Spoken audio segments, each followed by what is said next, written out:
All right, moving along. I have no clue what year this thing is. C5 Corvette.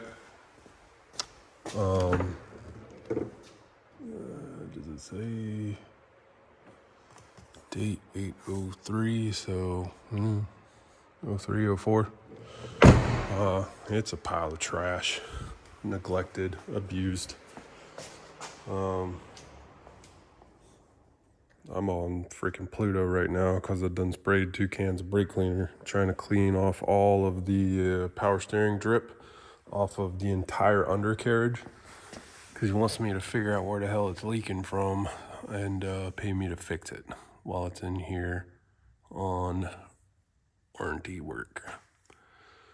I sold him this built transmission, and he had a transmission shop install it. Freaking leaking. He had a transmission shop install it, and it whines in first gear, makes a weird whine. So I'm fairly certain that it needs shims. So I ordered shims, they came in, we got Danny's car out of here. So I'm gonna knock the transmission out of it, knock it apart, go through the shim procedure, and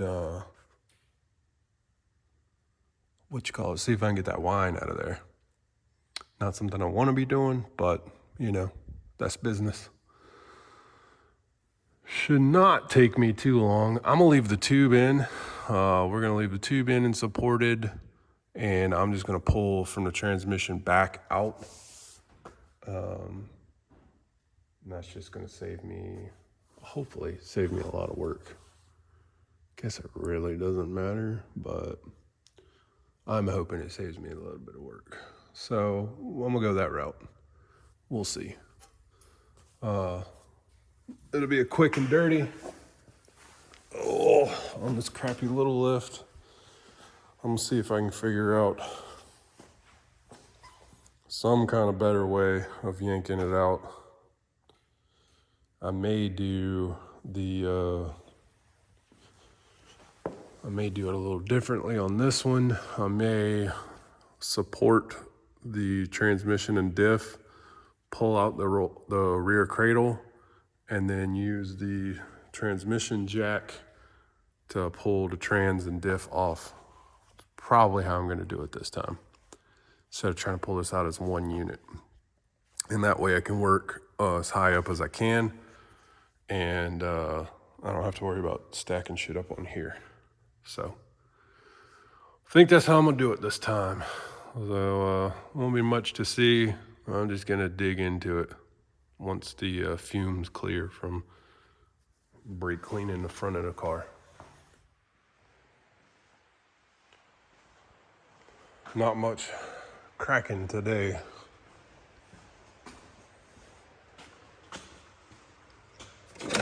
Left the light on. Did get the ass end dropped out of this car. Got the T56 starting to disassemble it.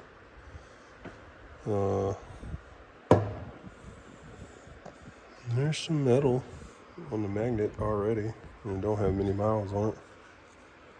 But this isn't fresh on my mind. I built this one 4 years ago, and I had to use a lot of reading to do it, so I need to read up on it. Doesn't matter what I think. Well, I guess I thought I could take that off, and then the shafts would come, but it's not like that. I think what I have to do is take the reverse stuff out, press this cluster, 5/6 cluster off. I think that's 5/6. Press it off, and then do some stuff here with the shifter, and then I can take the I I take the alignment, the shifter fork alignment bolts out and take this case off, and then take the main shaft and the cluster gear out, and the shims are behind that. So I don't think I have to press apart the entire main shaft. I think once I get the main case off, I can just remove it as a one big assembly.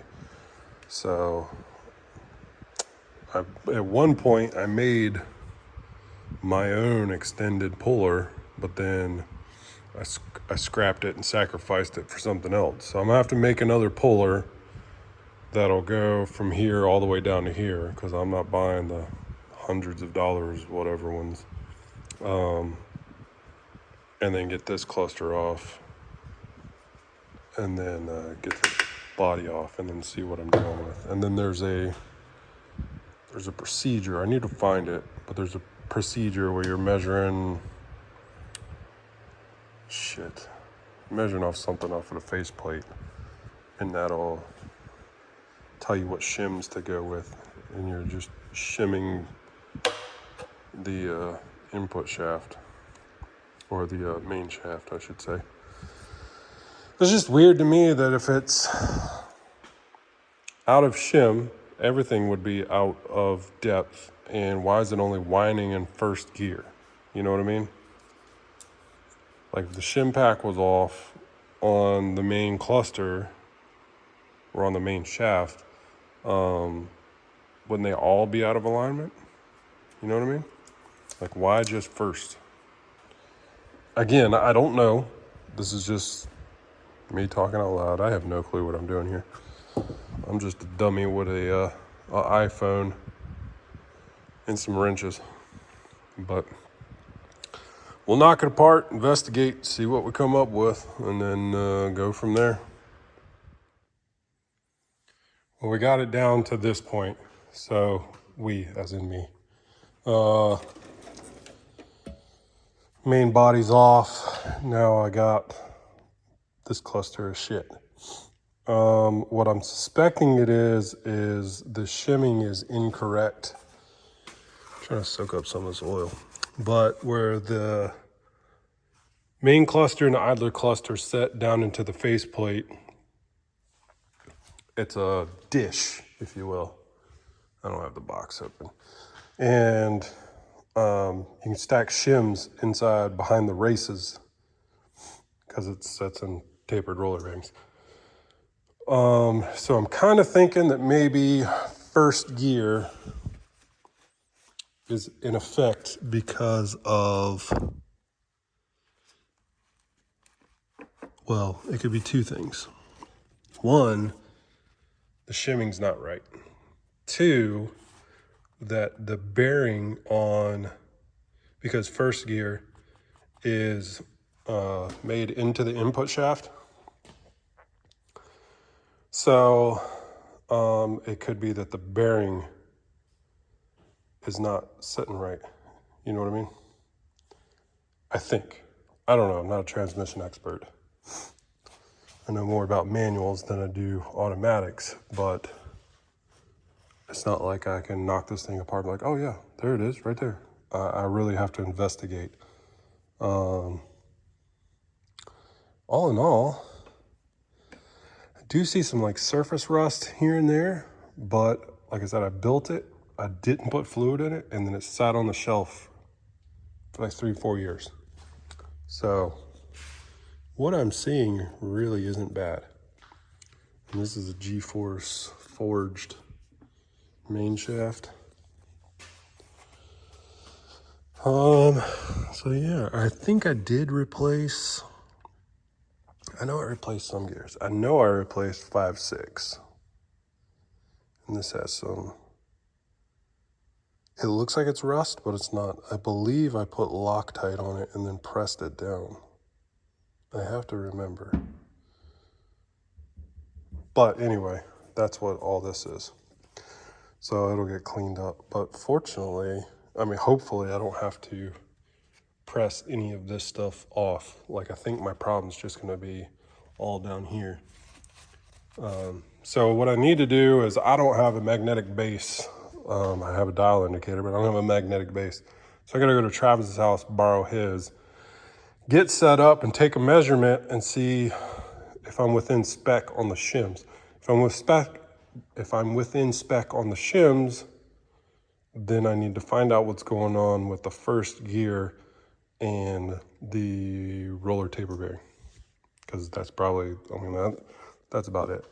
So I'm thinking to myself, if the whole main, like, because that shim sets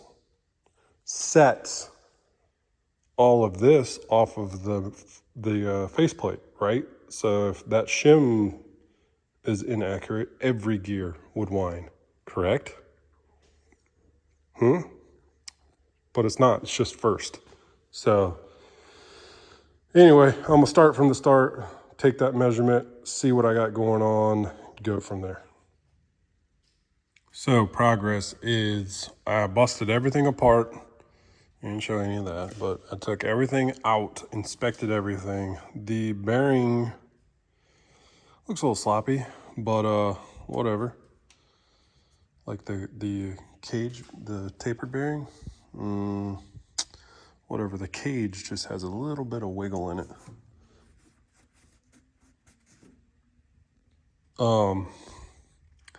So anyway, I watched some other dude's video about how to check this end play. And whatever. He had a different setup, but I went down to the hardware store, Lowe's, and this is what I come up with. So I got a piece of all thread. It's 7/16. Kind of fits through the bolt hole. You have to work it a little bit, but get it through there, double nutted, tightened up. And then I just had some scraps. So I drilled a hole, bolted it down, clamped it to try and keep the wiggle out of it. And then drilled a hole in some stock here for the magnetic base to get onto, and then got it adjusted. So I'm not gonna crawl around it. Well, whatever. Oh shit! I got all this garage. I'm over here, craning myself in the corner. So anyway, I'm set up. I'm zeroed out, and when I lift the main shaft up, it's giving me 27.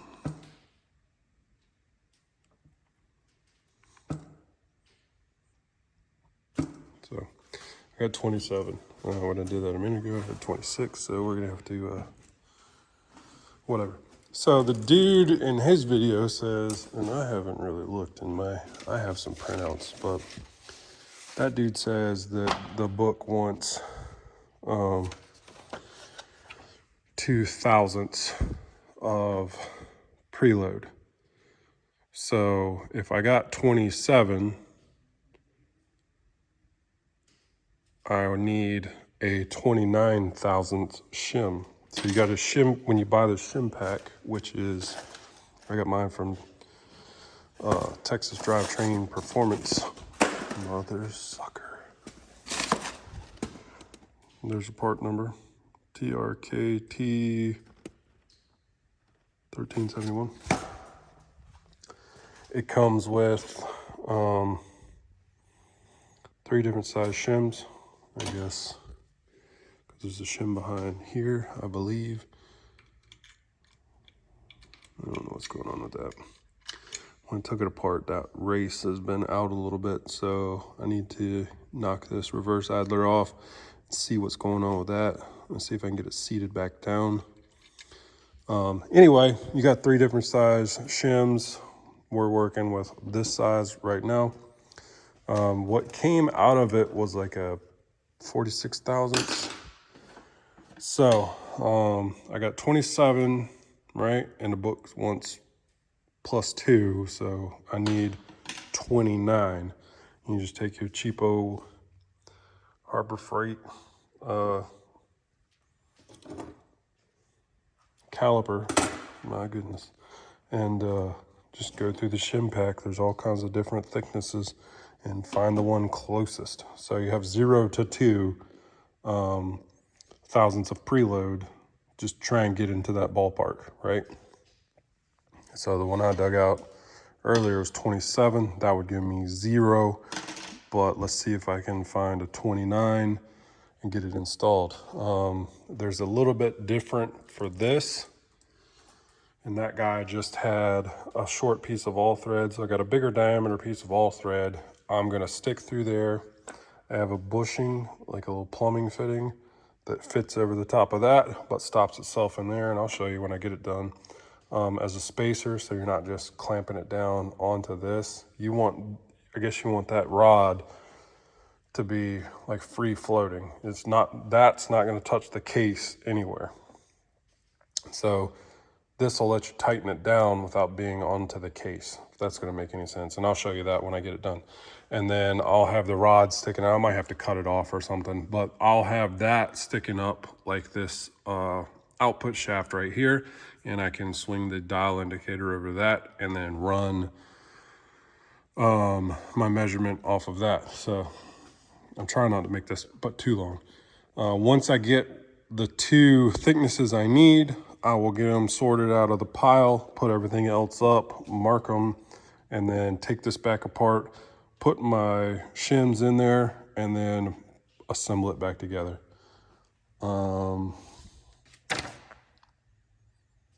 There's really nothing else to say about what I got going on.